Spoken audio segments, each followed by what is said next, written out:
Now, in the last 72 hours, I've literally gotten thousands of emails of people who are angry, distressed, ticked off, in awe of how far out of control Washington, D.C. has become in not only the last 6 months, including the ridiculous bailout under the Bush administration, but now we've got more stimulus spending bills going, and some of the ridiculous things that are coming out under the new tax plan where we're going to do away with charitable giving as a deduction. Do you want to collapse the entire nonprofit structure? Oh, you do, so that we have to count on the government for everything, eh, comrade, huh? Yeah, well, that's what's happening. Socialism is big time. And in the last 24 hours, we see Citibank is no longer a bank. It's now a government entity. Oh, they're not calling it nationalization, but do you feel richer? You're now a banker. Do you feel richer? You own a bank.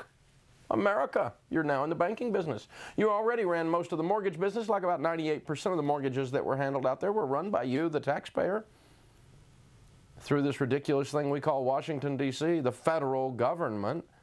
And now you own a bank. Yeah.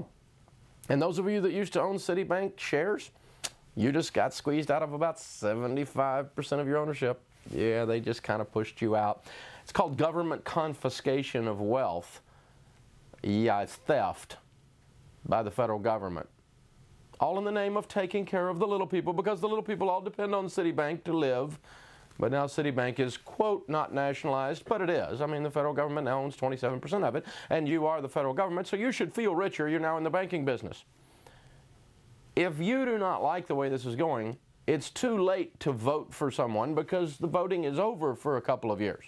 I mean, we'll have a few congressmen in the fall, we'll have a few senators the next fall. But you really can't fire anybody between now and fall if you're angry about this. So what are you going to do? Are you just going to put up with this? Are you just going to tolerate it? Well, I've got a suggestion. You can do whatever you want to do. It's a decision I made many years ago. I don't do business with, support in any way, or give my money in any stretch of the imagination, any way, no matter what, to organizations who misbehave or who I don't believe in what they do. For instance, American Express 20 years ago asked my wife why she would stay with a man who wouldn't pay his bills because we were behind, and that was one of the tactics that a credit card collector used. I remember that 20 years later. I will not do business with any form of American Express ever, and we've dealt with them thousands of times afterwards, and basically the collections division of American Express is, like most credit card companies, absolute scum, so I don't do business with them. I have a 20-year boycott on them. Well, I know it hasn't affected them. They're doing just fine, and they don't miss Dave Ramsey, I can promise you that. But I just made a decision about that. So I got to thinking, since you don't have a vote, and the people in Washington those of us that are angry about this, the people in Washington don't represent us. It's not a representative form of government. It is socialism bordering on communism at the breakneck speed that it's going. And they're not calling this nationalization, but it is. When the government takes away stockholder rights, pushes stockholders aside, and takes a share of a company and puts no money into the company in the process, no money changed hands on this Citibank deal, then the government is confiscating private property. Welcome to communism. So here's my suggestion. Don't do business with the government. Don't do business with a bank that is being nationalized. So I would suggest if you're doing business with Citibank, that you quit. I'm calling for a boycott of Citibank by Dave Ramsey listeners. It's actually not Citi that I'm mad at. It's the governmental takeover of it. And so I'm calling for you to say, I'm not going to participate in socialism. I'm not going to participate in communism. The confiscation of private property, I'm not going to endorse with my dollars. Now, the takeover of Citi did not affect me personally in any way, because I've already wasn't doing business with them because of the way they misbehave with the consumer, and I don't deal business with mega banks anyway. They have no soul. Bank of America is right on its heels. Within days, we'll see the same thing happen with Bank of America. So I would tell you, if you're doing business with Citi or with Bank of America, get out. Don't support the socialism, the nationalization. the communistic confiscation of private property rights by doing business with your government-owned bank. Go to your local community bank, go to your local credit union, move your accounts there, close your credit cards. If you got credit card debt, move it over to somebody else. Put them out of business. If enough of you do that, you can send a message to Washington that you are not going to embrace socialism. Now, you can do whatever you want to do. I already was not doing business with those two, and if one person pulls out, it's not going to make them mad and they don't care.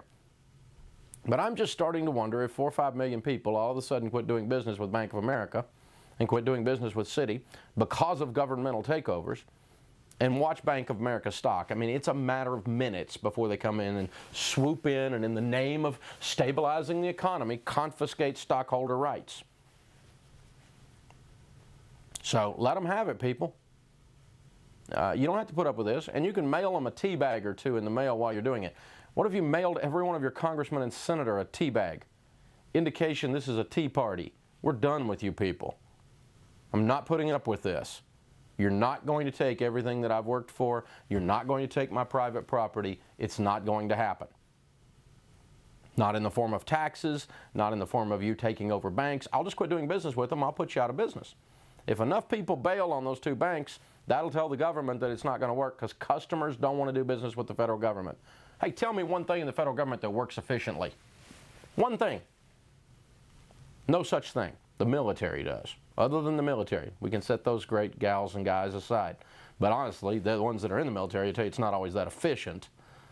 But I mean, where's the productivity in this? None. So you really want to do business with a bank run by the federal government? Oh, give me a break. You don't. You know you don't. So I'm calling out on it. It's time to make a decision. Are we going to participate in this stupidity coming out of D.C. and just stand by and watch it?